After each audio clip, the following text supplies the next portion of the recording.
Hey everyone, Matt here from Doctor Running. Today we're going to do a sub-2 review of the New Balance Fuelcell SC Trainer, also known as the SuperComp Trainer.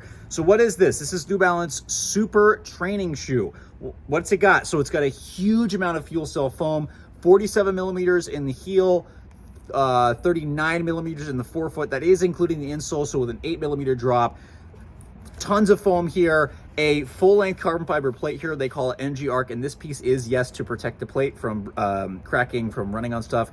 Haven't had any issues with that, which is really, really nice. It is meant for training. It is 11 ounces in my men's size 10. It doesn't feel that heavy when the pace normalizes. I definitely noticed that, but it's not a shoe meant to pick up the pace in. Could people certainly race in this use as a marathon shoe? Yes. It's not really meant to do that. It's really meant to be a training shoe. It's meant to kind of simulate what it might be like to run in some of the other super shoes without being as light or necessarily as aggressive.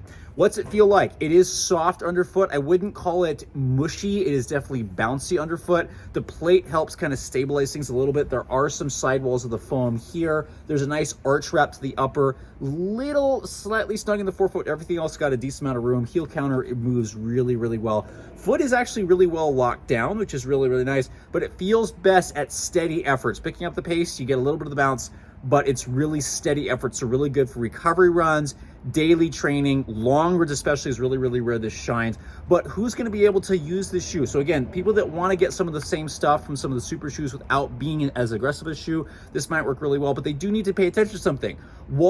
This shoe is so rockered, foot's locked in there decently. You have to keep in mind, this is going to shift all the work up to your hips. So I can feel my stride lengthening, I feel more hip work, but also requires a little bit more stability from your hip muscles. So feet's fairly locked in well, but you better make sure you have stable hips, because that's what this thing is going to be working.